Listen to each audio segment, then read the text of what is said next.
del curso de creatividad, que bueno, lo llamamos curso para nosotros de primavera, para Gila de otoño, porque hicimos el de otoño nuestro para Gila de primavera, que fue muy exitoso de alguna manera y decidimos repetirlo. Pero en realidad yo quiero particularmente agradecer a Gila que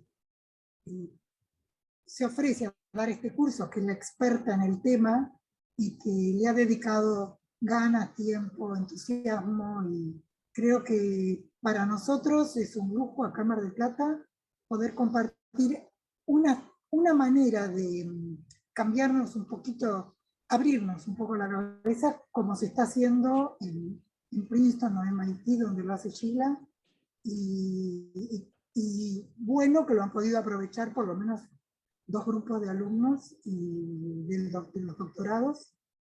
Y bueno, ese es el comienzo, digo, para todos los que pasaron y han hecho sus primeros ejercicios, ¿no? El comienzo para pensar distinto en la ciencia y en la vida, ¿no? Así que bueno, empezamos, Sheila, entonces con las presentaciones. Gracias, Sheila. Perdón que me la olvido a Caro Vázquez, que Caro también ha sido nuestra compañera, que también con su entusiasmo y con sus ganas la ha apoyado a Sheila fuertemente en las prácticas y en todo. Así que bueno, gracias a Caro, que va, cuando sea la tesis de Caro vamos a ir todos, ¿no? Así que, bueno, dale. Bueno, muchas gracias a todos por venir hoy. Lo que vamos a hacer es, tenemos 11 presentaciones, están divididas en 3 grupos aleatoriamente, no hay ningún grupo, no hay temática, no hay nada, así pueden ver un poco de la diversidad de las ideas. Vamos a hacer 3 o 4 presentaciones de 5 minutos cada uno y después vamos a tener tiempo para preguntas, discusión. Les quiero pedir que les pregunten a los chicos lo que les guste, lo que no les guste, algo les resulte interesante y que se forme un poco de discusión, y ya cuando es tiempo de pasar al segundo grupo ya les aviso. Pero tenemos más o menos 10 minutos para discusión. Bien. Bueno, empezamos con Agustín, Joana y Luciana van a estar en el primer grupo. Caro Vázquez va a ser la timekeeper del día y les va a avisar cuando el tiempo tenga. Agustín, cuando quieras. Les pido que nos muteemos los que no estamos presentando para evitar cualquier cosa. ¿Están viendo mi presentación? Bueno, hola, buenas tardes. Bienvenidos a todos y a todas. Mi nombre es Agustín Tiberi y voy a comentarles sobre mi idea. Voy a comenzar por el contexto. Las floraciones algales son un crecimiento muy grande de pequeñas microorganismos llamados microalgas. Y estas son fotosintéticas y por lo general viven en la columna de agua de forma suspendida. El monitoreo a campo de las floraciones suele ser costoso en tiempo y en recursos, y por eso existe una tendencia a utilizar sensores remotos satelitales para su monitoreo y mitigación. Aquí pueden ver en la imagen de la izquierda cómo se ve cómo se ve la floración en color verde en un cuerpo de agua. Por lo general lo que se hace es, una vez tomada la imagen satelital, es procesarla a través de un algoritmo. Ese algoritmo necesita ser validado, es decir, ver si lo que está viendo el satélite es lo mismo que está viendo lo que está pasando en el campo. Entonces, luego de hacer esa validación y esa calibración, tenemos el índice. Y el índice lo que hace es, bueno, valga la redundancia, indicarnos dónde está la mayor magnitud de las floraciones. En azul, pueden ver en este ejemplo, es menor y en rojo es mayor. El problema está en que el proceso de validación del algoritmo suele ser complicado. Existen dos tipos de algoritmos, los algoritmos semi-empíricos y los algoritmos empíricos. Los empíricos son los más usados porque son confiables, porque son respaldados por datos de campo. Pero existe la limitación que si no están esos datos o no coinciden con el paso del satélite, se vuelve más complicado todavía. Entonces, para eso están los semi-empíricos, que son independientes del campo. Sin embargo, son menos robustos, son menos confiables al no tener datos empíricos para respaldarlos. Entonces mi pregunta parte de ahí, en cómo podría mejorar la robustez del algoritmo con poca o nula información de campo, para poder aprovechar las bondades de los algoritmos semiempíricos y ser lo más independientes del campo posible. Entonces, para eso llega la solución, que es Puzzle Index, Lake Assessment for Future. Es un nuevo método que elabora un índice que permite evaluar holísticamente el estado de los cuerpos de agua continentales como lagos y embalses, utilizando las floraciones como un proxy, como un indicador del estado ambiental de ese cuerpo de agua. Lo que se hace hoy, como les contaba, es tomar muestras de agua para la validación. Sin embargo, esta propuesta lo que planea es utilizar a otras asociaciones que son tomados por los satélites y datos climáticos que son de bajo costo para validar el algoritmo, para darle robustez, para explicar mejor lo que está pasando con las floraciones. Esto permite una evaluación integral e histórica que, sumado a todo esto, haría que el algoritmo gane robustez. Aquí pueden ver un prototipo. El prototipo utilizaría Google Earth Engine, que es una plataforma de cómputo en la nube que tiene una interfaz muy amigable y que permitiría a cualquier persona, técnica y no técnica, poder jugar con las variables que se le introduzca al algoritmo. Estas variables que les comentaba recién. Por eso es fácil y rápido de aplicar y es adaptable a cualquier proyecto. Entonces en el panel pueden jugar con las distintas especificaciones y ver cómo el índice cambia con el tiempo. Es holístico e independiente porque integra un montón de otras variables y es inteligente porque a medida que más datos se le introducen al algoritmo, más robusto este se vuelve y mejor explica las floraciones. La limitación es la incertidumbre que viene del error que se acumula durante el procesamiento. Por eso, el plan de acción es reunir un equipo de trabajo experto en geomática y ecología y tener computadoras y acceso a Internet. En ese sentido, es bastante de bajo costo. El desarrollo del algoritmo va a centrarse en disminuir el error, en programarlo básicamente, utilizando geoestadística y aproximaciones como la Exploratory Spatial Data Analysis. La implementación y la difusión va a requerir el desarrollo de la web con las guías y una comunidad de usuarios. Y la conversación académica va a ser muy importante porque lo que yo estaba pensando es que lo que hace el algoritmo es aprovechar todas estas décadas de datos y datos que vienen acumulando los satélites y las nuevas tecnologías. Y entonces existe una necesidad de hacer sentido de esos datos para poder entender mejor cómo funciona nuestro planeta y cómo funciona la naturaleza. Y dejar de lado esa idea aislacionista de estudiar los fenómenos de la naturaleza por separado y empezar a verlos como un conjunto, como una parte de un todo. Por eso estas herramientas me ilusionan y creo que son el futuro. En el futuro, la Tierra va a ser observada, estudiada y analizada desde el espacio a través de los sensores remotos satelitales, por ejemplo. Y creo que en el futuro eso va a hacer que la información de campo sea menos requerida y se proceda con un enfoque más holístico en donde se intentan entender todos los fenómenos y las dinámicas cambiantes de nuestro planeta. Muchas gracias.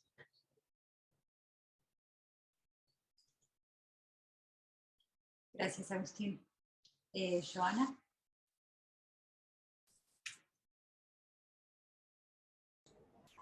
¿Me escuchan bien? Perfecto. Bueno, ahí empiezo a compartir.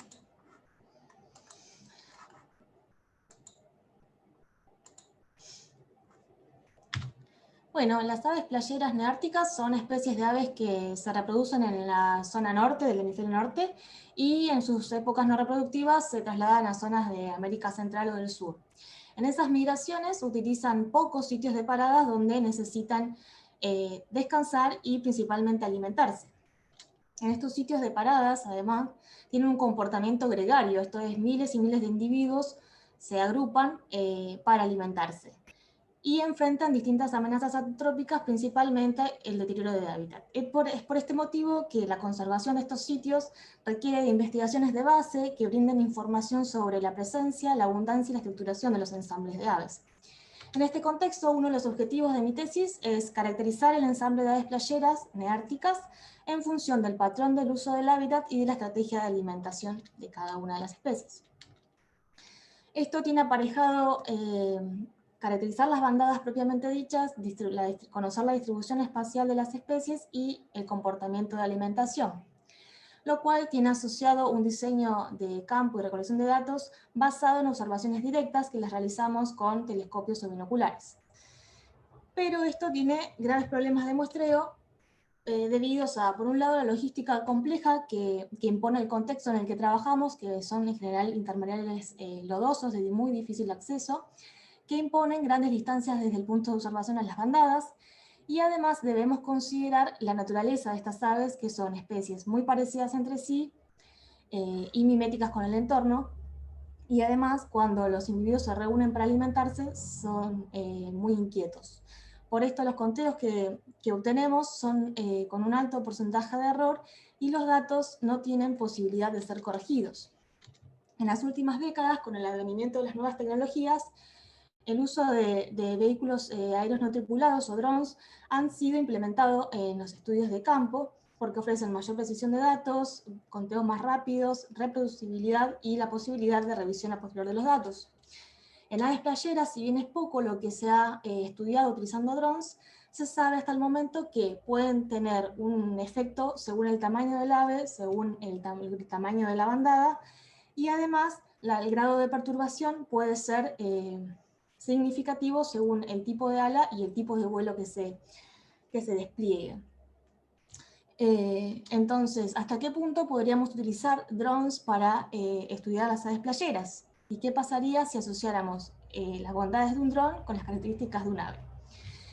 Es por esto que planteamos el desarrollo de un dispositivo volador utilizando las bondades de un dron con características externas de un ave más características de vuelo de una ave playera que esté equipado para identificar, contar especies y además para reconocer los comportamientos de las aves. A las prestaciones básicas de un dron le agregaríamos unos propulsores a biogás que lo que harían es reemplazar las hélices y permitir simular de mejor manera el comportamiento de vuelo de las aves, y además en el interior un software desarrollado específicamente para que identifique, cuente las especies y detecte los distintos comportamientos. Como ejemplo de ave playera típica podríamos considerar una ave caza de mar, que es una ave que se la considera ave grande, de unos 40 centímetros de alto por unos 15 de ancho, con las alas plegadas, lo que nos permitiría emplazar todos los elementos electrónicos que necesitamos. A simple vista, nuestro prototipo de Jolly Drone sería con unos propulsores en cada una de las patas, propulsor en la cola, que permitiría los distintos tipos de vuelo. Además, una cámara que se vería el detector de cámara en la zona del orbital. En vuelo se podrían ver los distintos propulsores de las alas, uno en cada ala y de la cola. Y en la parte interior tendríamos el emplazamiento de todos los dispositivos electrónicos necesarios, además del almacén de biogás para cada uno de los propulsores, y la cámara HD en la cabeza. Creemos que el desarrollo de esta idea podría desarrollarse en unos 6 pasos principales. Como primera instancia, generar un grupo de trabajo porque es altamente interdisciplinario, se necesita desde ingenieros de vuelo hasta artesanos. Y además el desarrollo del software y de calibración y puesta a punto probablemente sea una de las etapas que nos lleve mayor tiempo y dinero, dada el alto requerimiento, el alto desafío técnico que tiene, ¿no?, esta idea. Y si lográramos incorporar este dispositivo en los estudios de campo, podríamos obtener una logística de campo más óptima, mejores datos, disminuir nuestro error de muestreo y la perturbación de las aves, pero además incorporaríamos a los estudios de campo un nuevo dispositivo que podría adaptarse a otras especies de interés. Entonces, ¿qué les parece si nos sumamos a la bandada motorizada o nos conformamos con nuestros datos con altos porcentajes de error? Muchas gracias.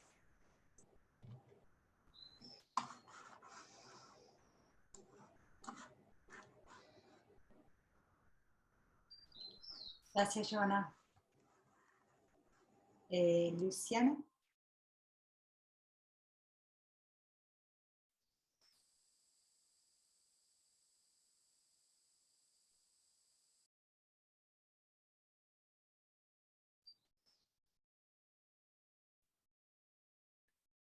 Bueno, hola. Como contexto, voy a hablar sobre mi tema actual de tesis, que son los ácaros asociados a cuerpos de cerdos en descomposición. El objetivo general es estudiar la composición de la comunidad de ácaros y evaluar su posible aplicación a estudios forenses, y cómo lo lograría estudiando la diversidad, la riqueza, la abundancia y la sucesión de especies relacionadas con las etapas de descomposición cadavérica, y estableciendo las especies que tienen mayor potencial como estimadoras del intervalo post-morte. La pregunta que me surgió es cómo podía mejorar el conocimiento en este tema que no hay mucho. Hoy en día lo que estamos haciendo es disponer cadáveres de cerdo en jaulas de madera que tienen embudos que desembocan en frascos que recolectan a los artrópodos y tienen un líquido conservante. Yo diariamente llevo esas muestras al laboratorio, pero trabajo con ácaros muertos. Por eso la nueva idea que les quiero comentar se llama Gran Macárido, un reality show que te atrapará. Esto surge de la necesidad de, como les dije, yo trabajo con muestras muertas, entonces tengo la necesidad de ver la acción de los ácaros en vida sobre el cadáver en descomposición. Con ello podría contestar muchas preguntas, por ejemplo, de qué manera arriban al cadáver, si llegan caminando, por ejemplo, hay ácaros que vienen en insectos, prendidos de insectos, entonces para mí sería grandioso ver cómo se baja el ácaro al cadáver, o cómo se sube al insecto y se va, en qué momento del día lo hacen, en qué estado de desarrollo llegan, si hay cambios de estado de estadios de vida sobre el cadáver, de qué se están alimentando, cómo se están reproduciendo y si están teniendo cría. Para ello propongo instalar cámaras que graben las 24 horas, dispuestas sobre cerdos, por supuesto, pero con la tecnología actual, si bien hay cámaras que pueden llegar a filmar los ácaros, tienen poco campo visual. Entonces, para cubrir toda la superficie de un cerdo, necesitaría poner cientos o miles de cámaras. Por ello propongo la creación de videocámaras grabadoras digitales a color que tengan visión panorámica, un teleobjetivo macro para poder ver de cerca a los artrópodos, buen enfoque, visión nocturna, almacenamiento SD para yo poder retirar una vez por día las filmaciones y recargar la batería, y una carcasa impermeable. Para ello debería consultar con especialistas y obtener el presupuesto. También un lugar rural o periurbano seguro, sobre todo seguro por los robos, donde realizar la experiencia. Para ello construiría jaulas, una jaula en realidad para 2 ensayos, verano e invierno. La misma sería de madera, tendría una red mosquitera para evitar el escape de los insectos, pero a su vez para permitir la emanación de olores del cadáver, que es importante para los artrópodos, y también tendría estos orificios que desembocan en tubos colectores para poder recoger las muestras y poder darles determinación taxonómica bajo microscopio en un laboratorio. También tendría una carcasa de hierro con las cámaras que sean necesarias, y el cerdo. Luego en el laboratorio lo que haría es el análisis de los datos obtenidos, observando los videos que recolecté durante todo el ensayo. Observaría los métodos de llegada y partida de los ácaros, el comportamiento alimenticio reproductivo, los cambios en el ciclo de vida, y la diversidad, la abundancia, la sucesión de especies y la identificación de especies, sobre todo con las muestras que recolectaría en los frascos recolectores y bajo microscopio. Las limitaciones que encuentro, bueno, es el alto costo y la falta de tecnología, el largo periodo de realización, sin réplica, justamente por el alto costo pondría una sola jaula, la dificultad para diferenciar las distintas especies, sobre todo en las filmaciones, y todas las demás limitaciones relacionadas con un estudio observacional. Muchas gracias.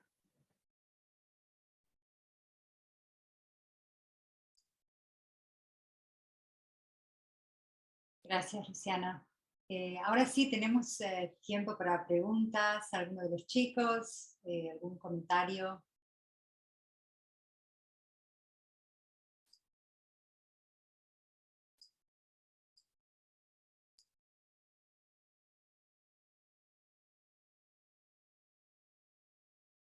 Nos han dejado Bueno, sin palabras a todos. Sí. Como comentario yo, como director de Luciana, primero que no sabía de este curso. Luciana es tímida, como han visto, no nos comunicamos fluidamente y menos en pandemia, pero me maravilló cuando recibí ese mail y el mail de ella avisándome que me iba a llegar ese mail por el tono del curso, digamos. Yo ni sabía que se daba el curso por el estilo. Si Graciela dice que Sheila es del MIT, bueno, mucho más asombrado todavía que nos lleguen docentes de esas instituciones, pero me encantó porque descubro en Luciana cosas que no imaginaba, digamos, o sea, esa capacidad de hacer cosas creativas, no porque no sea creativa. Quiero decir, cuando vi el título Gran Hermanácaro, ya dije, bueno, es otra Luciana, la que estoy conociendo. Así que el curso obviamente ha sabido sacar valores y cosas buenísimas. En cuanto a lo tecnológico, yo a las 3 charlas, bueno, obviamente uno dice cómo se va a hacer, qué sé yo, pero me parece genial pensar así en grande, digamos, ¿no? Después se verán si se pueden llevar a cabo o no, pero por mi parte felicitar a las organizadoras y a las docentes. Muchas gracias, Pablo. ¿Una pregunta para los chicos? ¿Algún comentario?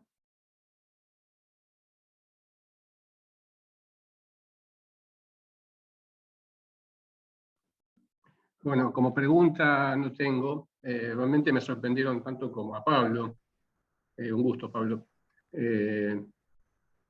porque tampoco tenía prácticamente ninguna idea de qué se trataba todo esto.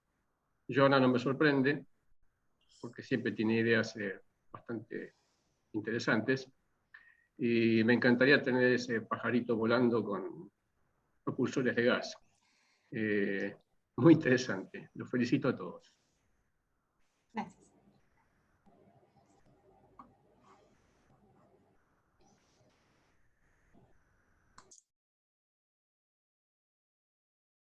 Graciela, me parece que estás muteada.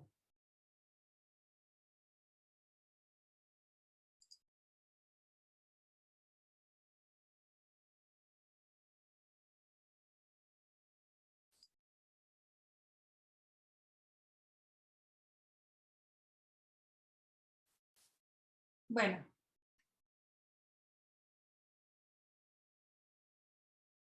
Haceme una seña si estás queriendo decir algo y no encontrás el botón de unmute o sigo adelante. Bien, nada. Ok, vamos entonces al segundo grupo. Tenemos Marianina, Francisco, Nadia y Priscila. Empezando con Marianina.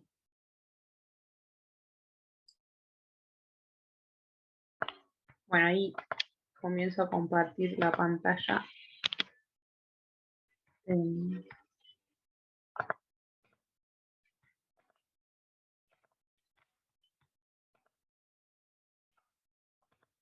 Ahí están viendo la presentación. Bueno, voy a compartir entonces con ustedes mi proyecto final. Para comentarles un poco el contexto, les voy a contar cuáles son los objetivos de mi plan actual, que consiste en aplicar radiaciones ionizantes para preservar y desarrollar nuevos productos pesqueros que tengan una vida útil extendida, sin modificar perceptiblemente sus características sensoriales. Esto lo hacemos en miras de aumentar la oferta de los productos pesqueros frescos como una estrategia para fomentar el consumo de pescado en el país y dar valor a especies poco explotadas. Considerando esto es que yo voy a trabajar con pescadillas.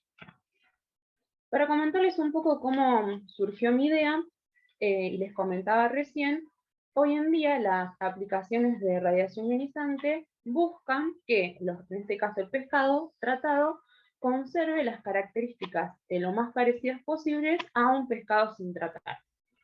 Entonces se me ocurrió pensar, ¿qué pasa si aplicamos radiaciones ionizantes de manera de generar modificaciones en las características sensoriales del pescado que sean atractivas y elegidas por los consumidores? Entonces, a partir de generar estos cambios por la aplicación de las radiaciones ionizantes, sin perder de vista el objetivo de fomentar el consumo de los productos pesqueros, y de paso de aprovechar este tratamiento para agregar valor científico a la idea, es que surge la pescadilla arcoíris.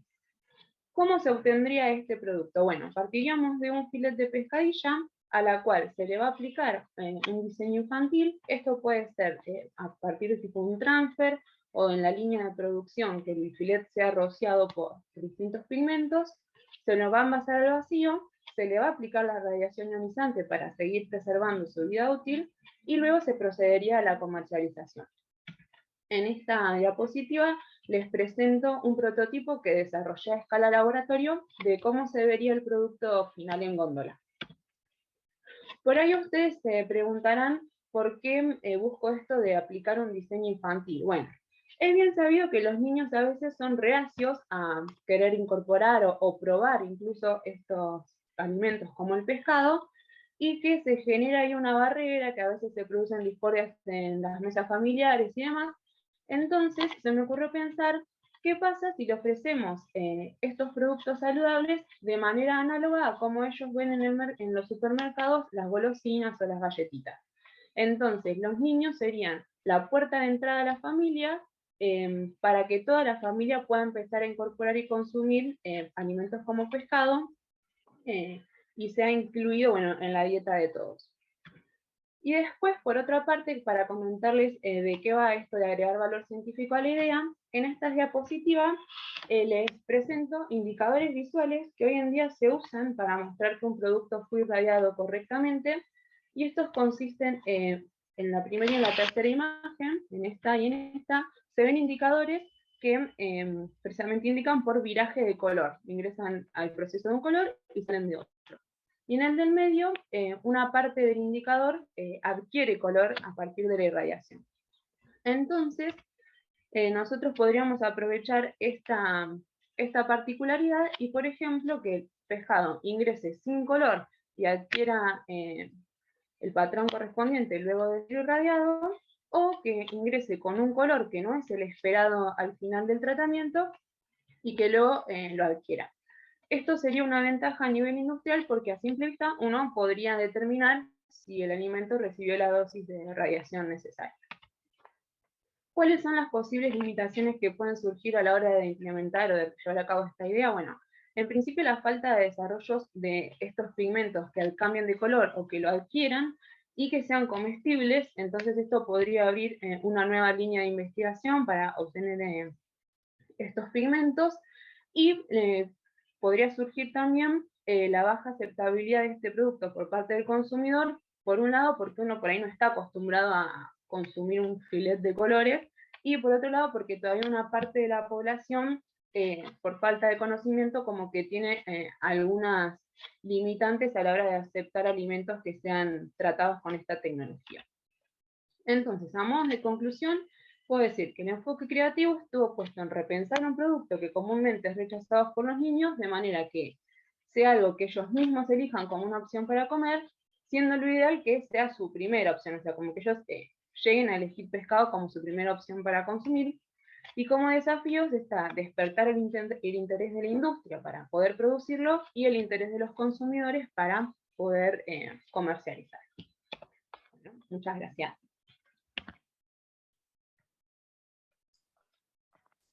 Gracias, Marianina.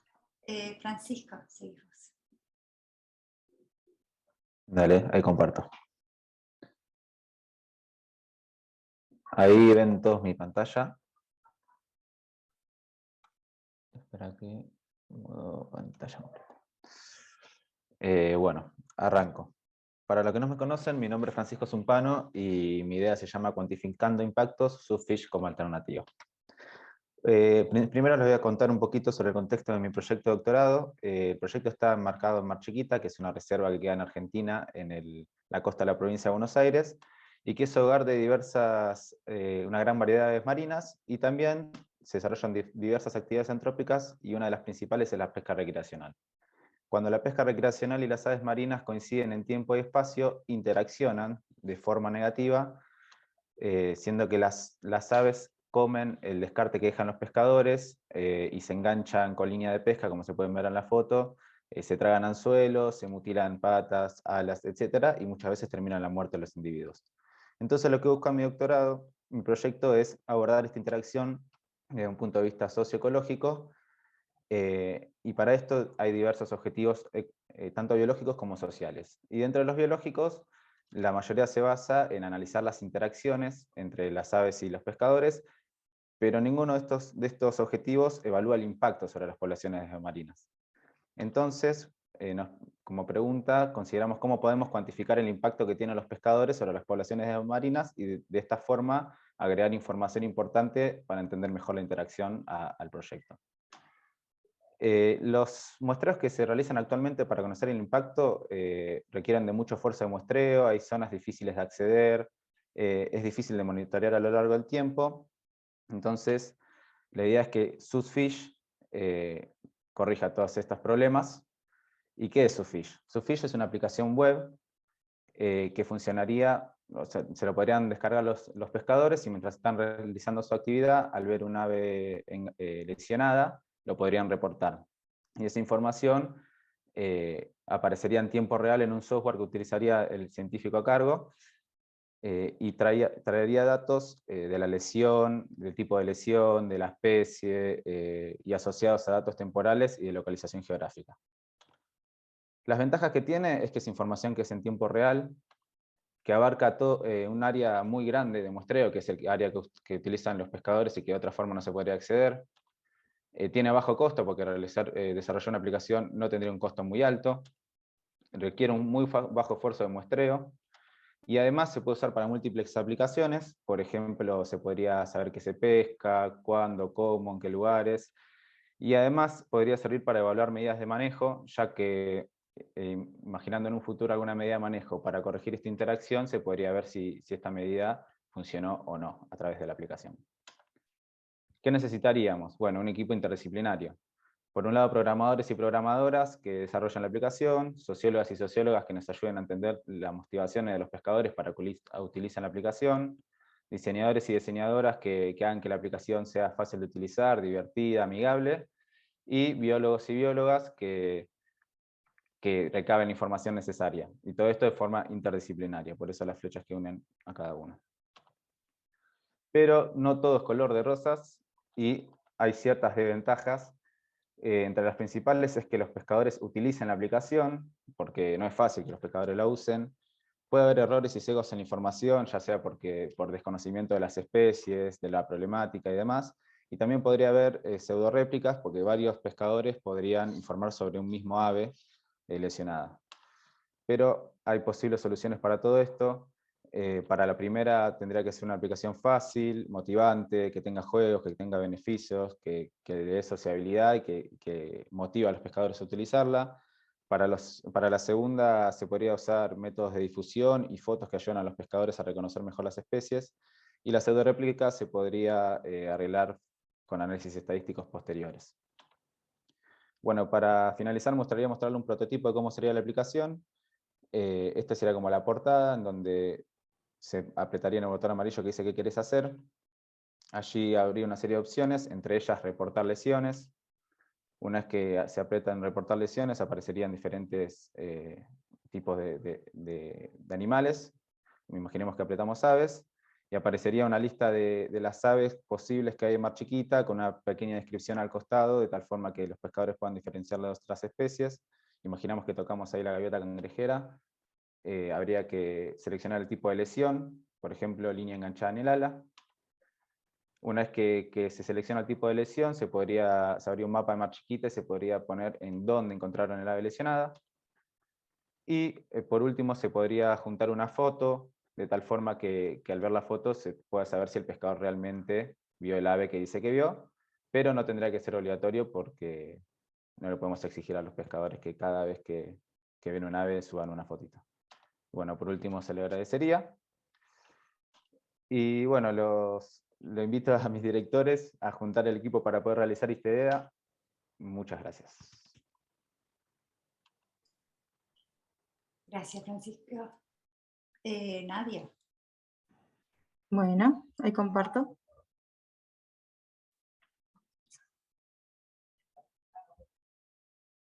¿Se está viendo?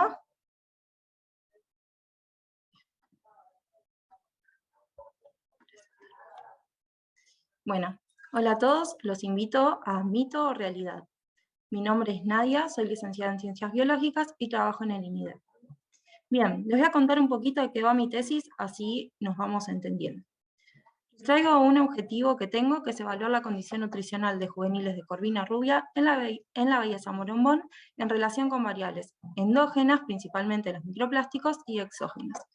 Entonces, básicamente, yo trabajo con juveniles de corvina rubia en la bahía San Borombón.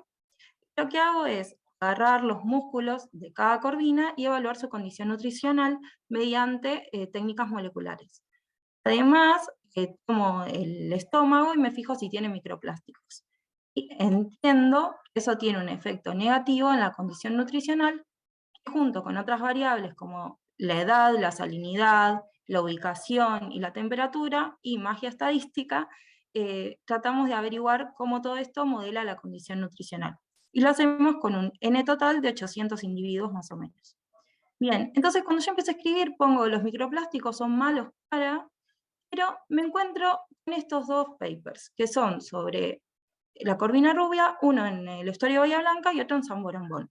Fíjense, dice uno que tiene más o menos 12 partículas de microplásticos por individuo, y el que es en la bahía de San Borombón dice que tienen casi 3. Entonces, pienso, ¿los microplásticos afectan negativamente la condición nutricional de la corvina? Te pido que te subas a este mundo loco donde no sabemos si los plásticos realmente son malos o no, y me acompañes a averiguarlo. Entonces, lo que planteo es evaluar a lo largo de todo el ciclo de vida de la corvina rubia en cautiverio y darles plástico para saber si son buenos o malos. Esto no se hizo en ninguna parte del mundo.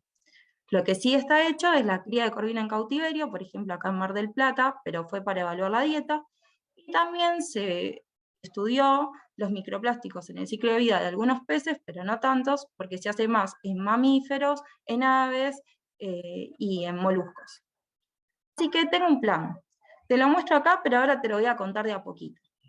Y te lo muestro visualmente para que sepas que vamos a ir a capturar reproductores, los vamos a llevar al INIDEP y los vamos a estudiar. Entonces, lo primero que vamos a hacer es ir al estuario del Río de la Plata a capturar a las corvinas adultas. Las vamos a llevar al INIDEP, donde vamos a ir al laboratorio experimental y vamos a empezar todo este proceso donde vamos a tener a los adultos en cuarentena durante 30 días. Y los vamos a ir monitoreando a ver si están bien para empezar el experimento. Acá te muestro las tiny house. Mirá, tenemos S, M y L, una para cada talle. Las larvas, los juveniles y los adultos. La idea es que nosotros podamos cerrar el ciclo en cautiverio y ya no nos preocupemos por otras variables que van a ser constantes, como la salinidad y la temperatura. Bien, lo que sí vamos a hacer, que me olvidé decírtelo antes, pero te lo cuento ahora, es que el índice que yo uso de condición nutricional está pensado para larvas y lo estoy forzando a que sirva para juveniles. Entonces, de esta manera también lo voy a poder poner a punto. Una vez que cerramos el ciclo, vamos a empezar con los tratamientos. Tenemos la comida sin plástico y la comida con plástico. Fíjate que ahora las tiny house están divididas en dos, donde algunos ejemplares van a ser alimentados con un tratamiento y otros con otro. Una vez que pasa el tiempo, sí, ese momento va a llegar. Voy a tener que matar a las corvinas, al menos algunas, y evaluar su condición nutricional en el músculo y ver qué está pasando con los microplásticos en el estómago. Y otra vez, mediante la magia estadística, ver qué le pasa a una parte de la población y a otra en las distintas etapas de su vida. Entonces, ¿los microplásticos afectan la condición nutricional de la corvina? Tenemos dos respuestas posibles, sí y no. Si la respuesta es sí, bueno, ya lo sabíamos que eran malos, pero pudimos lograr criar a la especie en cautiverio, ajustamos el índice de condición nutricional, que lo tengo medio tirado de los pelos, y además tenemos más información en corvina. Si la respuesta es no, eureka, tenemos información novedosa que va a ser útil a monitorear, lograr criar a la especie en cautiverio y, como te dije antes, pudimos ajustar el índice. Gracias.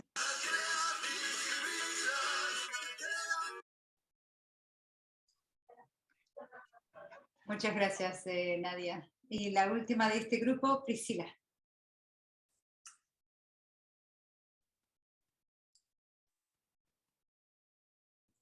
Hola, ¿se escucha?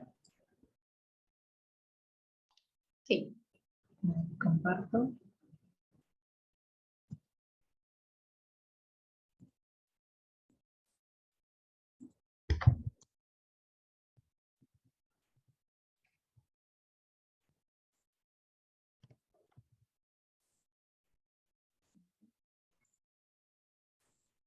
¿Se ve?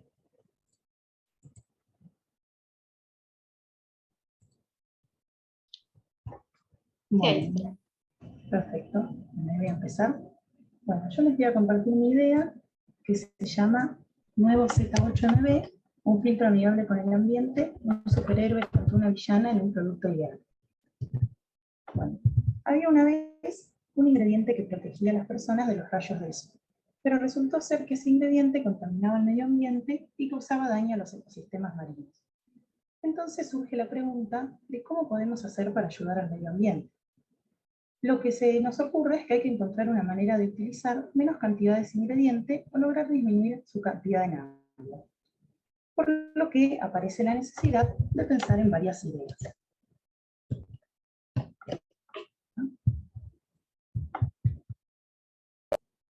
Para entrar un poco en contexto, es importante saber qué está pasando hoy en día y quién es quién en esta historia. Por un lado, tenemos el CIF8, que es un sólido que es capaz de retener muchas sustancias como son los contaminantes, que es el superhéroe de nuestra historia. Y por otro lado, tenemos al ingrediente, que es la benzofenona 3, o más conocida como la BP3, que es un filtro solar contaminante emergente que es la villana. Actualmente, lo que estoy haciendo en mi tesis es obtener e investigar compuestos de CIF8 unidos a benzofenona 3, para ver cómo interaccionan, conocer sus propiedades físico-químicas y saber si estando juntos podemos utilizar menores cantidades de benzofenona 3. Entonces, luego de pensar y pensar, me surgió la idea, con un enfoque más ambiental, de qué sucedería si existiese un producto que pudiese quitar y degradar a la nueva villana de las aguas. Como un superhéroe siempre trabaja mejor en equipo, surge la idea de qué pasaría si le pegamos al CIF8 microorganismos que sean capaces de degradar a la benzofenona 3. ¿Cómo haríamos esto? Haciendo un estudio muy minucioso de condiciones óptimas para elegir qué microorganismos serían adecuados mediante un trabajo interdisciplinario con personas que conozcan, obviamente no más del tema de microbiología. Entonces, a construir la solución. Por un lado, primero tendríamos que buscar y estudiar, como mencionaba, las condiciones óptimas para elegir los microorganismos adecuados, que sean capaces de degradar a la benzofenona, y que sean capaces de sobrevivir en el medio adheridos al CIF8. Por otro lado, una vez que los encontremos, a largo plazo, obtener el CIF8 con los microorganismos asociados, y por último, en una etapa de construcción, juntar los materiales para construir un filtro de tipo artesanal, tipo botella, con materiales filtrantes convencionales, armarlo y que esté listo para usar. Este sería entonces el novedoso filtro Z8MB, que es un filtro de tipo botella armado con ingredientes convencionales como piedras, arena gruesa, arena fina y carbón, pero lo que uniríamos como nuevo enfoque sería a lo último del filtro, a la salida, poner una capa de CIF8 con los microorganismos asociados. Entonces, cuando el agua de piletas, por ejemplo, de uso recreativo, pasara por ahí, conteniendo la benzofenona 3, lo que haría es quedar detenida y ser degradada por el CIF8 con los microorganismos. Obviamente el método tendría beneficios de reducir y degradar la benzofenona que quede libre en las aguas, pero las limitaciones serían más que nada en la parte de investigación sobre qué microorganismos usar y si es posible encontrar condiciones óptimas de que puedan adherirse al sólido. Después, en lo que es la parte práctica de construcción del filtro, no habría tantas limitaciones. Y por último, bueno, este es el nuevo filtro amigable con el ambiente, que esperar para probarlo, y los beneficios de usarlo, que serían reducir, como ya les mencioné, el nivel de benzofenona en las aguas, ayudando a reducir entonces el impacto ambiental. Obviamente, las aguas sin benzofenona serían un ambiente feliz, y obviamente la historia continuará. Muchas gracias. Muchas gracias, Priscila. Ahora sí, tenemos mucho tiempo para preguntas, comentarios, algo que quieras hacer. Yo me la paso hablando todas las clases, yo esperaba hoy no tener que hablar, y que todos hablen por mí. Una pregunta breve a Francisco, perdón, Alejandra. ¿Por qué el nombre de la aplicación? Es de Sustainable Fishing. Podría ser en español también. Pero No, me quedaba- llamó la atención que hubo varios en inglés de los que presentaron. Sí. Capaz que, pero, no. Tiene, digo nada tiene como un respecto. poco más de impacto, pero podría ser en español. Entonces, eso, ¿cómo es la traducción? O sea, pesca sustentable. Sustainable Ajá. fishing. Ok, gracias. Bueno, buenas tardes a todos. Yo soy directora de Marianina Pérez Sensi. Quería felicitarlos a todos porque muy interesantes me parecen todas las propuestas, lo que están comentando, de repensar un poco la actividad científica desde otro lugar. Me parece que se generan cosas reinteresantes. La he visto trabajando mucho a Marianina con el curso de creatividad y en particular en el proyecto final. Y bueno, quería felicitarlo porque nosotros que trabajamos con lo que es productos de la pesca hace rato, siempre estamos viendo cómo tener más acceso a los niños para que consuman estos productos que tienen tanto valor nutricional tan importante, ¿no? Como bueno, los aminoácidos, ácidos grasos esenciales, proteínas, vitaminas y minerales. Así que bueno, re interesante por ese lado de apuntar a los niños, y estaría bueno también que se pudiese combinar con esto de que fuera como un chequeo del proceso de la irradiación. Habría que ver qué pigmentos por ahí pueden tener esa función y si pueden ser en última instancia consumibles, pero si no podría ser, por ejemplo, el envase el que cambie de color y bueno, y que el producto igual ya esté por ahí con pigmentos incluso hasta nutritivos desde antes de la irradiación, digamos. Pero bueno, felicitaciones y gracias por esta participación.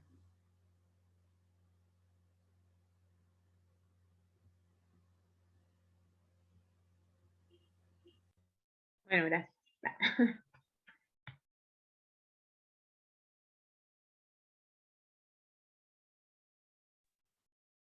Buenas. Hola. ¿Se escucha bien? Sí, sí. Bueno, disculpen que me agarra yendo a buscar a los chicos a la escuela. Justito, soy la directora de Nadia, una de las directoras de Nadia, tiene muchas. Me encantó, la verdad me encantó todo, hermoso. Gracias por dejarnos participar de este espacio. Dudas no tengo muchas. Por ahí con Nadia me encantaría seguir charlando la idea. Capaz que hubiera arrancado no desde los adultos. Los juveniles de Corvina son bastante resistentes, así que por ahí buscar alguna manera de directamente ir a los juveniles, para evitarnos el periodo larval, que es bastante complicado de sostener en acuario. Así que bueno, ese comentario nada más. Pero me encantó el proyecto, me encantaron los formatos. Eso solamente para decir algo de los trabajos, pero la verdad me encantó todo lo que vi hasta ahora y seguro que lo que sigue también va a estar bueno. Así que, bueno, muchas gracias por dejarnos participar. Y nada, necesitamos eso, gente que tenga ideas creativas y salir de la caja. Así que gracias por esto. Hermoso el formato, hermoso todo. Gracias. Lo estamos grabando y después lo vamos a poner en YouTube y compartir el link con todos ustedes, por si no se pueden quedar hasta el final, después pueden ver lo que se pierde. Bueno, me voy a poner yo a hablar ahora que me habló Marina. ¿Qué tal? ¿Cómo les va? Yo soy Mara, soy otra de las directoras de Nadia. Conozco este curso desde el principio porque Nadia no paraba de hablar y estaba muy emocionada por todo lo que hacía, y claramente la invitamos a continuarlo. Por otro lado, voy a chavar a Marina, que también se quería anotar porque está en la búsqueda de creatividades en su ciencia, y bueno, como no era para doctores, sino para doctorandos, no pudo por ahora, pero me parece una idea hermosa de curso, y si puedo ayudar en el futuro, contáctenme porque me encanta toda la creatividad y creo que es lo que necesita un poco la ciencia para despertar y despertar a la gente, ¿no? Más que nada como medio de compartir ideas, conocimientos entre científicos y también para toda la sociedad. Así que increíble. También me gustó mucho cómo se ve la personalidad de cada uno. Todos los proyectos son increíbles. Cada uno muestra la personalidad de la persona que está contándolo, y eso me encantó, me pareció re lindo de observar. particularmente me gustó mucho el de Subfish, de las aplicaciones, y el de el pescado de colores, en la pescadilla colorida. Me parece muy genial la idea y parece que va por ahí, sobre todo desde los niños para crear cultura saludable, pero lamentablemente a ellos les gustan los colores, así que muy buena la idea. Y además creo que hay muchos pigmentos naturales que se pueden utilizar. No sé la parte química, pero después el proyecto de Nadia, bueno, me encantó Nadia. Creo que se puede hacer. Está bueno lo que dice Marina de las juveniles, pero idealmente sería re lindo poder hacerlo con todo. Increíble. Las maquetas son impresionantes y creo que se pueden usar para la disertación doctoral en la UBA, ¿sabes cómo pateamos las mesas de muchos? Así que me encantaría. Así que bueno, todo eso, y bueno, gracias a todos también por permitirnos participar, y un aplauso para todos los que ya vi, y espero ver a los que siguen. Gracias, Mara y Marina. Estamos planeando un curso para profesores. Vamos a ver si es el semestre que viene, cuatrimestre que viene, pero están los planes, veremos. ¿Alguien más? Si no, pasamos al último grupo. Bueno, grupo número 3, último, Marion, Agustín, Melina y Celina. Empezando por Marion. Bueno, comparto.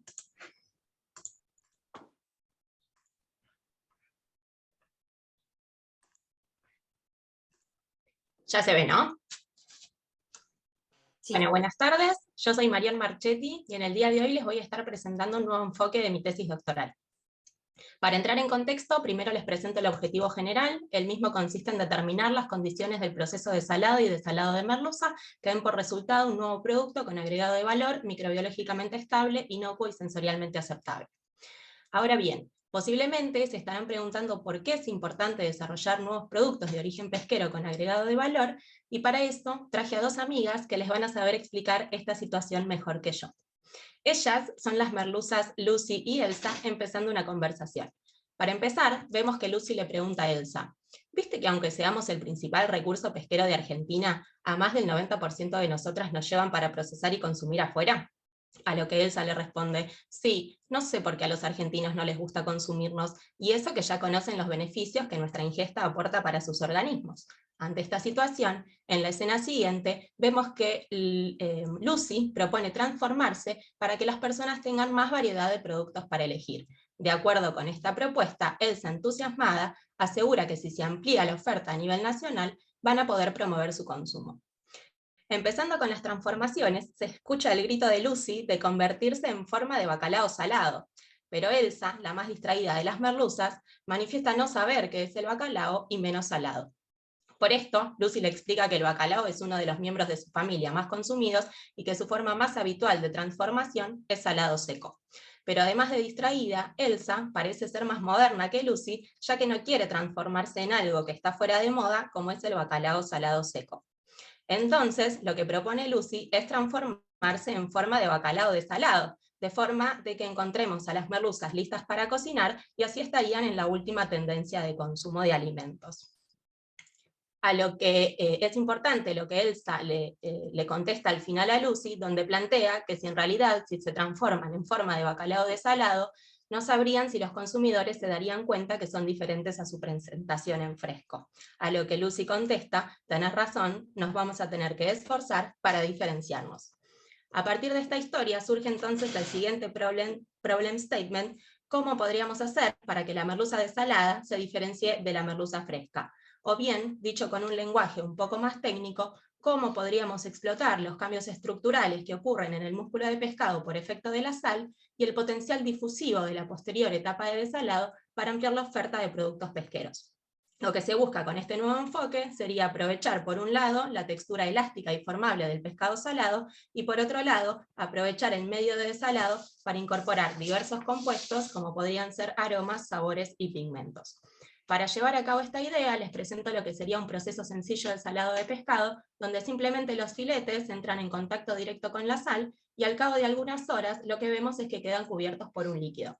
Este líquido no es más que una salmuera saturada que se formó de manera natural a medida que el músculo incorporó la sal y se deshidrató. Y este proceso provoca que el pescado adquiere una textura más dura, elástica, poco desmenuzable, que la hace adecuada para cortarlo en las más diversas variedades de formas. A continuación, lo que se debe realizar es el proceso de desalado, de forma que el pescado recupere su contenido de humedad elevado y el contenido de sal disminuya hasta niveles aptos para consumo. Este proceso, que sería inverso al anterior, consiste simplemente en sumergir el pescado salado en abundante cantidad de agua. Y lo que se plantea en este paso como innovador es entonces la incorporación en el agua de desalado de distintos compuestos. Y este nuevo enfoque abriría las puertas a un universo de productos que en realidad podrían desarrollarse solo imponiendo como requisito que los componentes que se adicionen en el agua de desalado sean solubles en agua. Después entraría en juego la habilidad del elaborador para crear combinaciones que sean atractivas y ricas para los consumidores. Y así es que surgió esta nueva línea de productos denominada Caprichos de Merluza, y para esta presentación yo propuse a la merluza navideña con incorporación de agua de azahar y pigmento de color verde, la merluza serrana con colorante rosado, sal, humo líquido y umami, la merluza divertida, destinada a atraer al público infantil mediante piezas de merluza con colores y sabores frutados, la merluza Tex-Mex con pimienta, chile en polvo y colorantes, y la merluza afrodisíaca con canela, jengibre y vainilla. Pero además de la selección de estos componentes a adicionar en el agua de desalado, es importante estudiar la penetración, de forma de que el producto tenga las mismas características tanto afuera como adentro. Y para eso es necesario estudiar variables como tiempo de inmersión en la solución, concentración de cada componente, ver si existen sinergias o interferencias, etc. Para finalizar, entonces lo que les presento a la izquierda de la pantalla es la oferta actual de productos de pescado salado internacional con la especie pesquera bacalao, y en la parte inferior izquierda vemos el producto de merluza desarrollado actualmente en la tesis. En contraste, a la derecha de la pantalla vemos algunos prototipos de lo que sería este nuevo enfoque creativo, y serían los caprichos de merluza. Estos caprichos se adquirirían envasados al vacío en las góndolas de supermercados y pescaderías, y simplemente se colocan en una olla con agua caliente para su cocción dentro del mismo envase. Una vez cocinados, se corta el envase plástico y se sirven en el plato.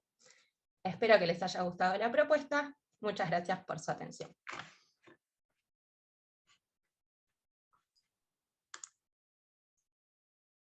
Gracias, Marion. Agustín Caruli, seguimos.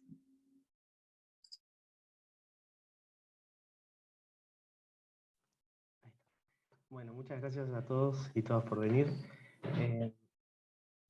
¿Ahí se ve mi pantalla? Bueno, yo les quiero compartir mi idea, que se llama Moonlight Cosmic Rays Compass. Primero les voy a dar un contexto de mi investigación. Nosotros investigamos estos objetos astrofísicos que son muy violentos, ¿sí? Están muy lejos también, por suerte, pero son muy violentos. Y hay dos hechos. Primero, que observamos distintos tipos de luz en la Tierra, y además detectamos partículas subatómicas.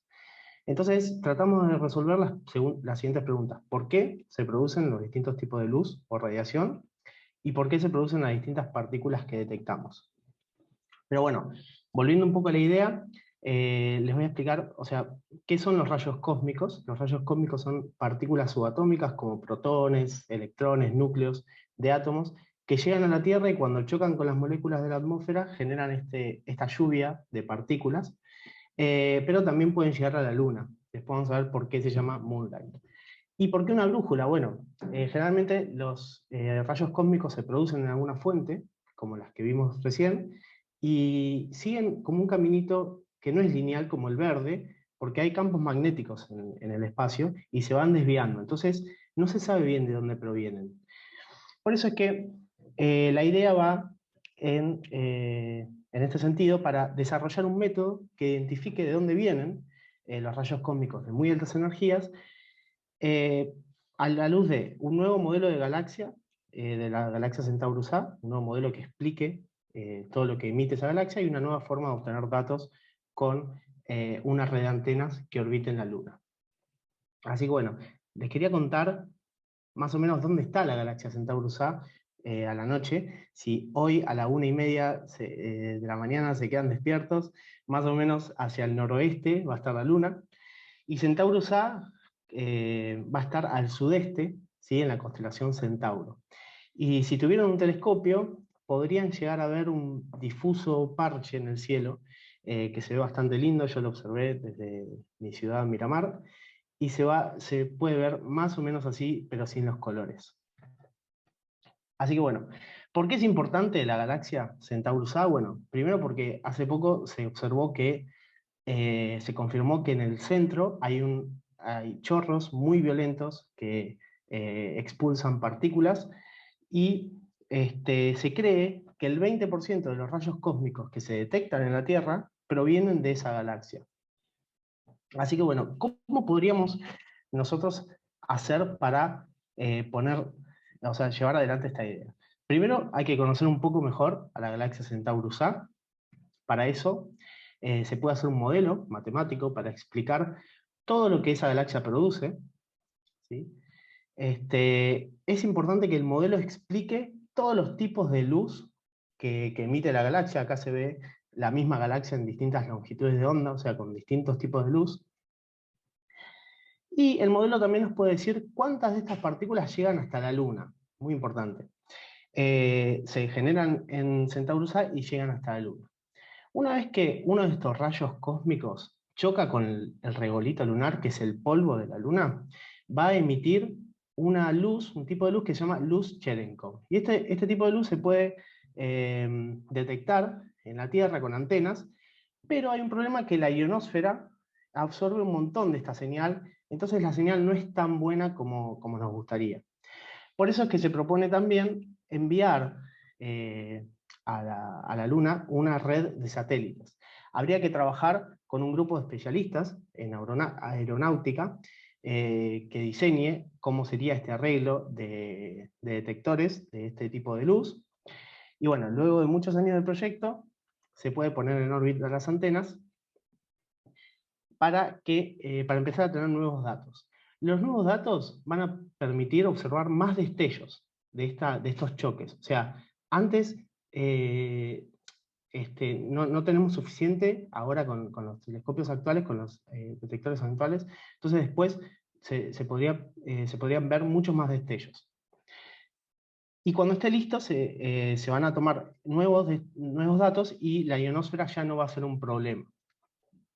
Y bueno, una vez que ya se tienen esos datos, se puede mejorar el modelo para después en el futuro hacer lo mismo con otras lunas de otros lugares del sistema solar. Por ejemplo, la luna de Júpiter o la luna de Saturno. Entonces, para resumir, la idea de hacer un modelo nos va a dar más detalles sobre cuál es la emisión y todo lo que se produce en la galaxia, ¿sí? Y la idea de tener nuevos datos nos va a permitir tener mejor calidad de datos, mucho más limpios y más prístinos que los que teníamos antes. Así que bueno, los dejo con un prototipo de mi idea, que está todo lo que acabo de decir resumido. Muchas gracias. Gracias, Agustín. Melina. Seguimos. Estoy intentando volver a...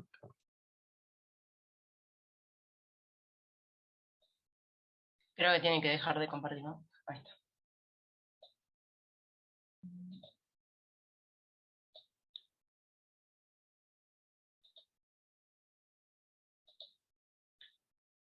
Bueno, bienvenidos a SPR, el sistema de paternidad remota.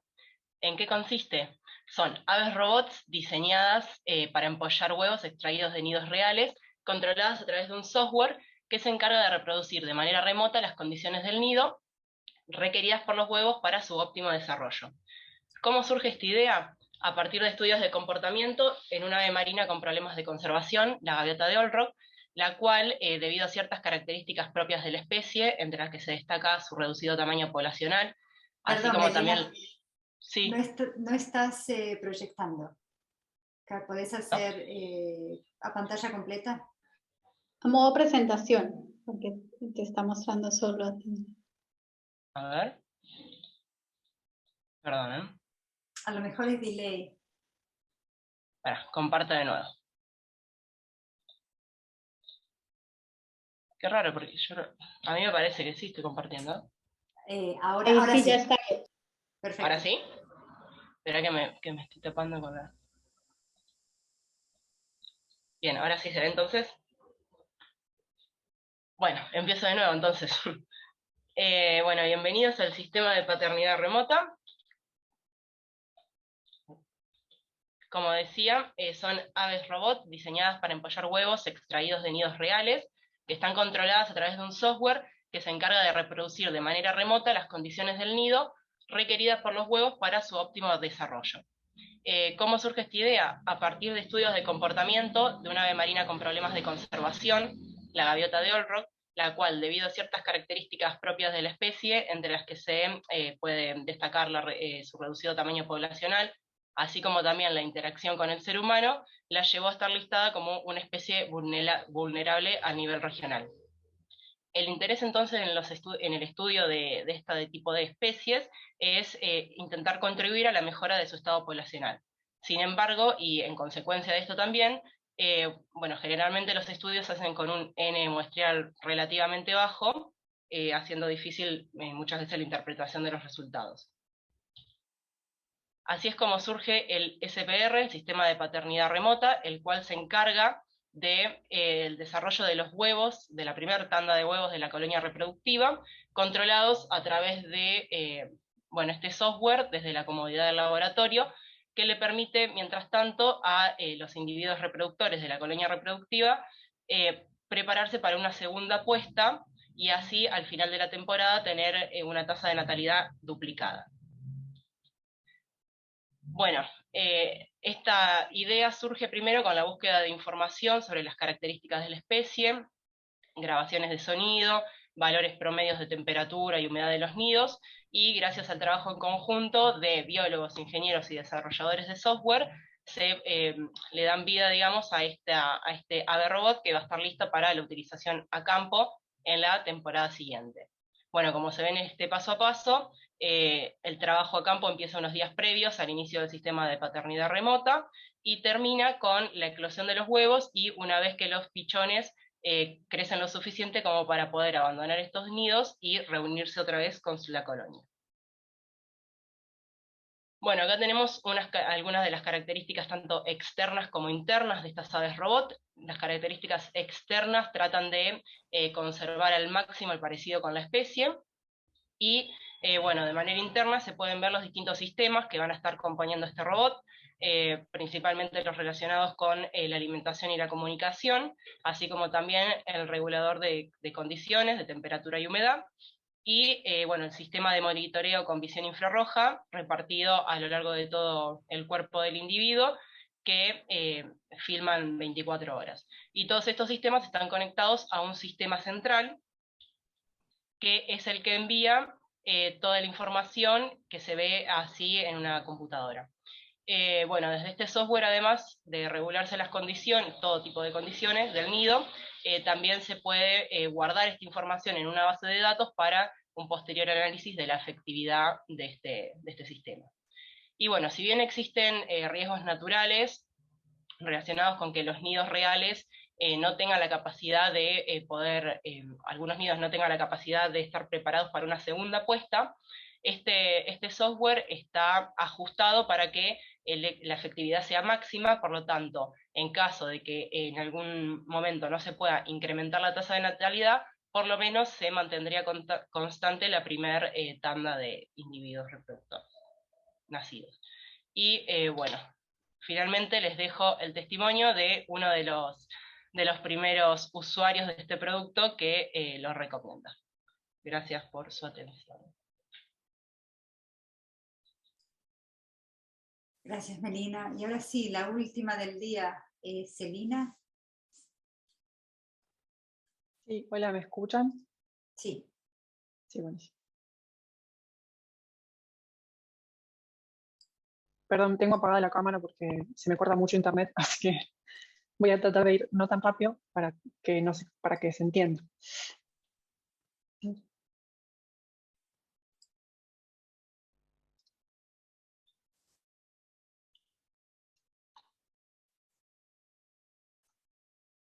Bueno. Empiezo. Bueno, mi nombre es María Celina Carrizo, soy bióloga, soy estudiante del doctorado de la Universidad Nacional de Mar del Plata y formo parte del grupo de Ecología Fisiológica y del Comportamiento del INDIC. Tal vez todavía no entiendo muy bien mi portada, pero a medida que vayamos recorriendo las diapositivas, vamos a ir descubriendo por qué. Bueno, mi trabajo de investigación actual es acerca de la respuesta inmune de fase aguda en el tuco-tuco o roedor subterráneo Pteromystellarum. Este roedor tiene hábitos solitarios y se ubica o vive en la provincia de Buenos Aires, en las dunas y pastizales costeros. La respuesta inmune de fase aguda es una de las primeras barreras del sistema inmunitario que se desencadena frente a una amplia variedad de patógenos. Involucra respuestas fisiológicas como la fiebre, la pérdida de peso, entre otras, y respuestas comportamentales que se denominan comportamiento de enfermedad. Estas son la somnolencia, la letargia, entre otras, y es en las que yo me voy a centrar. Bueno, ¿cómo llevamos a cabo nuestro trabajo? Primero, realizamos la captura a campo, los trasladamos a los individuos al bioterio, y luego realizamos una exposición con un antígeno, que es una parte muy chiquitita de las bacterias gram negativas, se llama LPS, o lipopolisacáridos, y a los individuos control los tratamos con solución salina. Luego, cuando comienza a desarrollarse la APR, comenzamos el registro de distintos parámetros claves, como el costo energético, la respuesta inmune, medimos el peso, vemos el perfil leucocitario, estudiamos los cambios de la temperatura y firmamos su comportamiento. Cuando los individuos se recuperan, aproximadamente a las 24 horas, vuelven al campo. Bueno, ¿qué pasaría si nosotros quisiéramos estudiar esta respuesta directamente en el campo, evitando el traslado al bioterio y pudiendo evaluar esta respuesta en condiciones naturales? Bueno, indudablemente tendríamos que realizar muchos cambios y adaptaciones de la metodología. Y ahí surgen muchísimas preguntas, como cómo medir el costo energético en el campo, cómo podemos seguir la respuesta fisiológica en el campo, cómo hacemos para modificar las variables ambientales en ese contexto, ¿no? Y una de las preguntas que surge es cómo podemos evaluar el comportamiento de enfermedad en el campo. Y bueno, como solución o respuesta a esta pregunta surge el Robotuc X. Ay, no se escucha el sonido, pero tenía el sonido, perdón, de Robocop. Bueno, el Robotuc es un tuco, robot, que nos permite filmar a los individuos en las condiciones naturales, dentro y fuera de la cueva,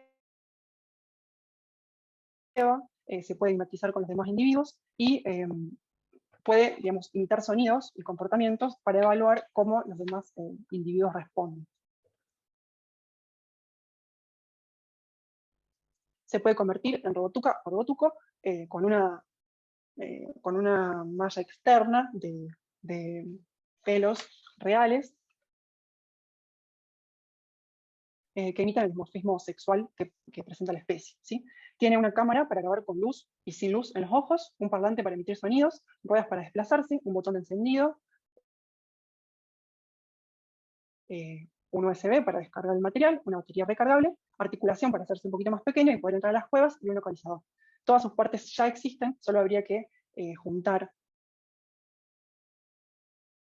una serie de ingenieros en robótica, de diseñadores textiles y biólogos para poder llevarlo a cabo. ¿Cómo funcionaría? Bueno, en principio tendríamos que juntarnos, como siempre, nosotras tres, con Roxana y Diana, a armar una metodología, ¿sí? Y luego comenzar la captura y exposición en el campo directamente. Bueno, no sé si acá se puede ver, pero hay una trampa.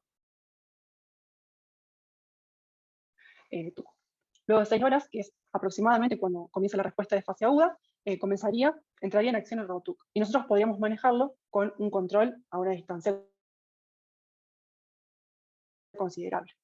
Luego, todo ese material se podría descargar en computadora, y como lo hacemos actualmente, cuando hacemos las filmaciones en el laboratorio, podríamos registrar los datos mediante la visualización de esos videos, y viendo, por ejemplo, si nosotros emitimos un sonido, cómo los individuos que están desarrollando la respuesta inmune responden, cómo responden a individuos del mismo sexo o de sexo opuesto, si permanecen mucho tiempo durmiendo, cuánto tiempo están con los ojos cerrados, si hacen coprofagia, si se alimentan. Bueno, si bien estos ensayos a campo siempre resultan muy desafiantes, ¿no sería genial poder evaluar cómo se desarrolla este desafío inmune en su ambiente natural, registrando cómo los individuos realizan todas sus actividades cotidianas y además se enfrentan a un desafío inmune energéticamente costoso? Muchísimas gracias, y más que nada a mi equipo creativo.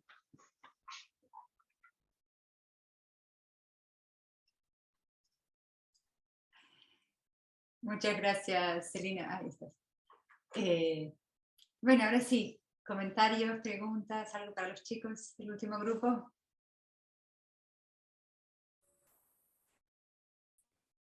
Bueno, yo aprovecho para felicitar primero a las organizadoras del curso.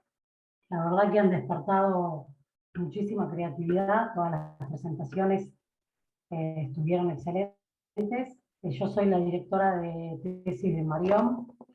Bueno, para mí la idea de Marión me sorprendió totalmente, me encantó.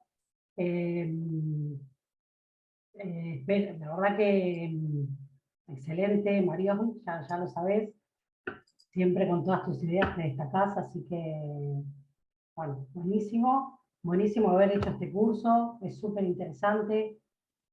Ojalá que se repita para doctorandos, para investigadores, porque a todos nos sirve abrir un poco más la cabeza y poder aplicar estas ideas creativas, que, bueno, la verdad es súper, súper interesante. Así que, bueno, los felicito a todos por las ideas que han desarrollado y gracias por la participación y por la invitación.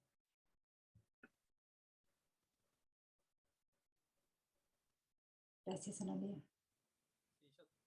Yo soy el director de Agustín Carulli y bueno, sí, también felicitarlo por la idea. Me parece también muy interesante el formato, así, el curso y cómo se muestran las ideas, así, la forma de mostrar los pasos, así, cómo todo puede funcionar.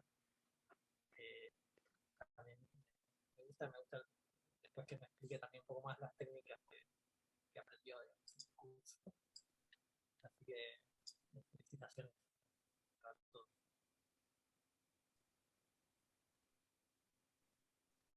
Sofía, ¿tenés la mano levantada? Dale. Sí. Bueno, ante todo felicitar a vos como docente, no sé cuántos eran los docentes, pero bueno, a los que organizaron el curso, y cuando Francisco me comentó sobre el curso dije, wow, también yo me hubiera gustado anotarme. Me parece, como dijo Mara, que es muy interesante que se traigan este tipo de enfoques en estos ambientes más académicos y científicos. Quizás yo lo he hecho, pero por fuera, digamos, de la ciencia en otras disciplinas, pero bueno, está en el día a día de todos los seres humanos, ¿no? El tema de la creatividad, así que agradecida por la oportunidad. También felicitar a Fran y a Meli, que son integrantes del grupo de investigación de vertebrados. Buenísimos los proyectos, las ideas. Y no, como una observación así general, lo que me pareció y me llamó la atención es que la mayor parte de las ideas están como asociadas a cuestiones tecnológicas, como a desarrollos tecnológicos, ¿no? Y bueno, eso como que me quedó ahí, como picando el hecho de por qué ocurrió eso. Porque quizás a veces una idea puede ser algo lo más sencillo que uno se puede imaginar, y que rompe como ese molde de lo que estamos acostumbradas a hacer. Y bueno, nada, como fue una observación nada más que se las comento y no es que llegue a ninguna conclusión, sino como que me quedó ahí como resonando eso. Bueno, y muchísimas gracias por invitarme, feliz de poder participar de este espacio.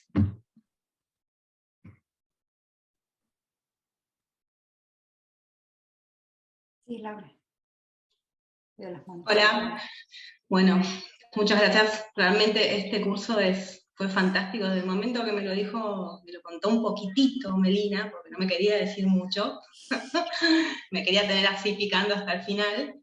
Me dio muchísima curiosidad de qué se trataba. Como dijeron varios, la verdad que la idea está buenísima. Creo que cuando uno se sumerge en el doctorado está tan enfocado en lo que tiene que hacer, en los tiempos, todo, y un poquito la creatividad o la imaginación como que se pierde. Así que esto por ese lado está muy bueno. Y bueno, y en particular lo que planteó Melina, y lo que planteó en toda la parte de robótica me gustó mucho. Todo lo contrario de lo que dice por ahí Sofi. Me reinteresó, me gustó mucho. Nada, quizás a veces pensándolo en los costos se va un poquito de nuestra realidad, pero por ahí con ingenieros nuestros y nuestras cosas, digamos, insumos, se puede llegar a lograr. Así que, bueno, nada, gracias a todos y felicitaciones a todos los chicos y a los docentes, obviamente.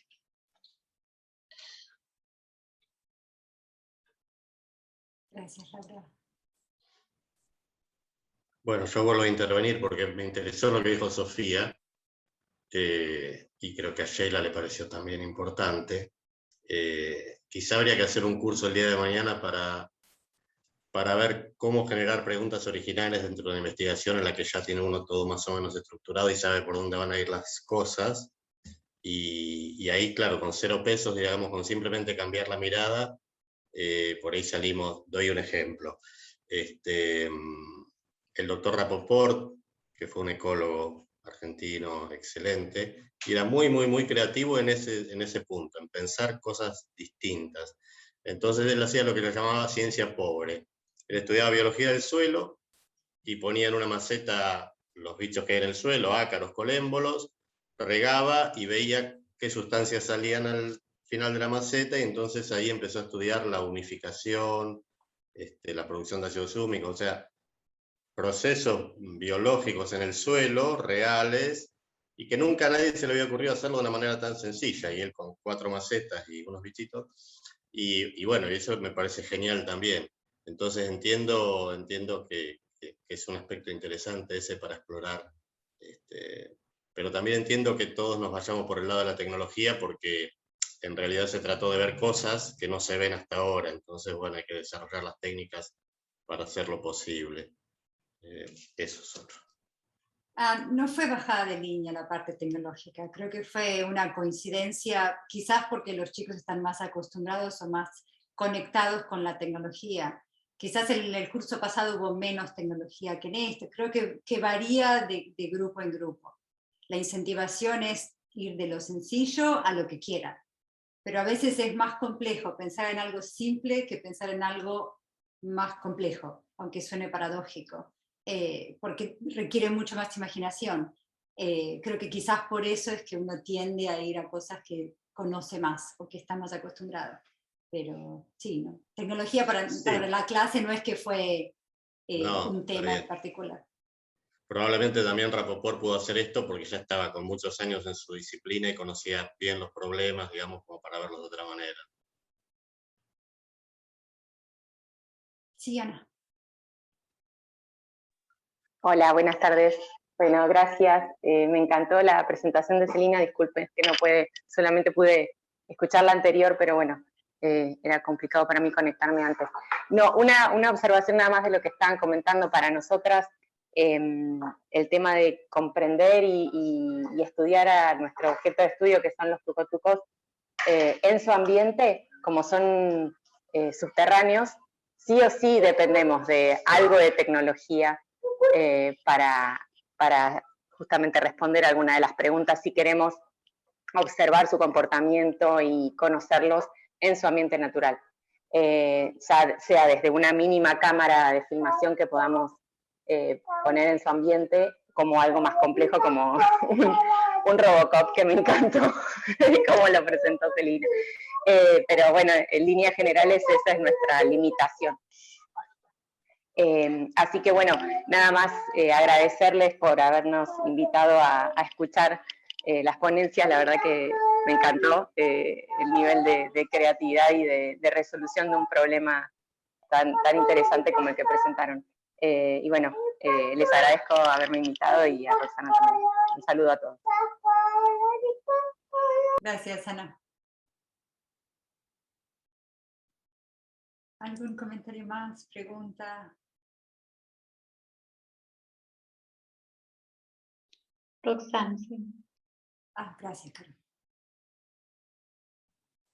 Bueno, para completar lo que decía Ana, yo soy también directora de Celina y nosotros estamos interesados en dar un paso a futuro con el uso de sensores remotos para hacer un tipo de obtención de datos en el ambiente natural, pero digamos eso, una escala mucho menos divertida y con, digamos, la perspectiva que ha planteado Celina en este sentido, donde ya involucra la interacción con otro individuo, bueno, y otro tipo de información que se podría obtener. Me parece muy interesante y a tenerlo en cuenta a futuro, digamos, la robótica está como más a mano de lo que uno a veces piensa que puede estarlo, y es una herramienta para empezar a considerarla, pero realmente también soy, no sé si por mi edad o qué, pero que también soy de la idea de buscar desde lo sencillo, de no solamente subir en el nivel de creatividad, solamente utilizando este tipo de herramientas, sino quizás algo mucho más sencillo que nos puede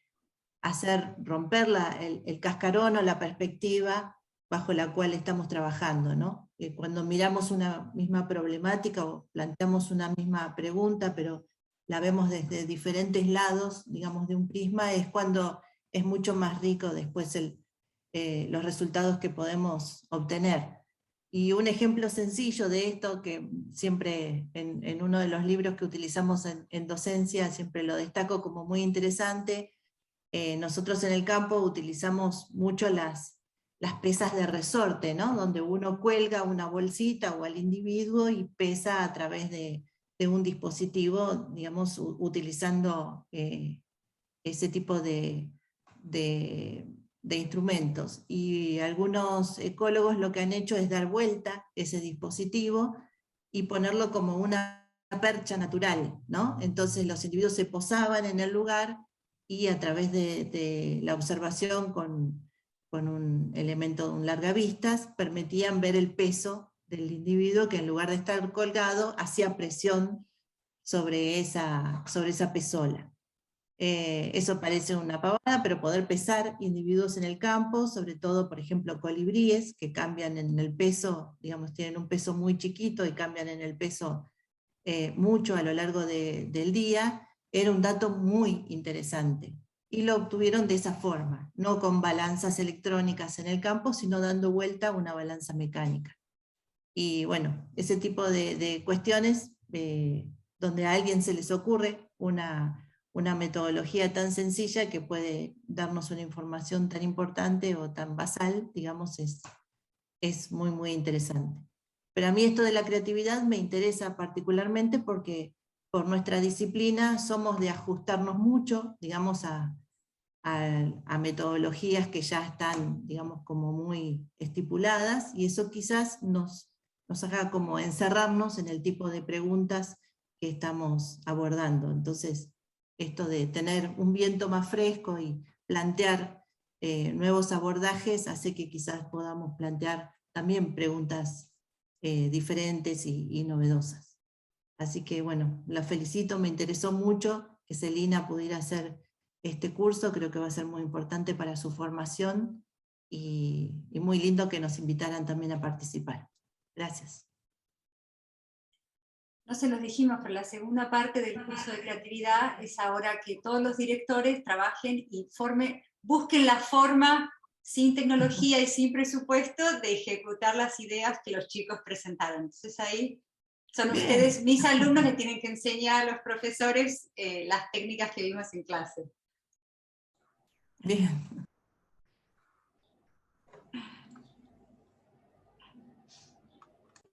Nada.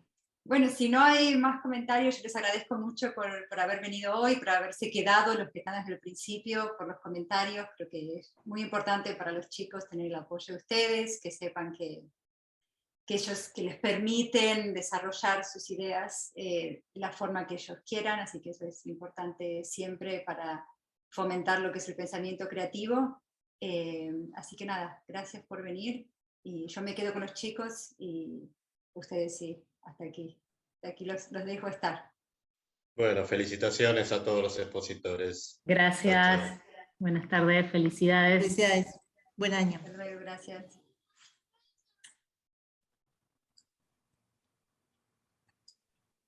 Chao, felicidades. Hasta luego.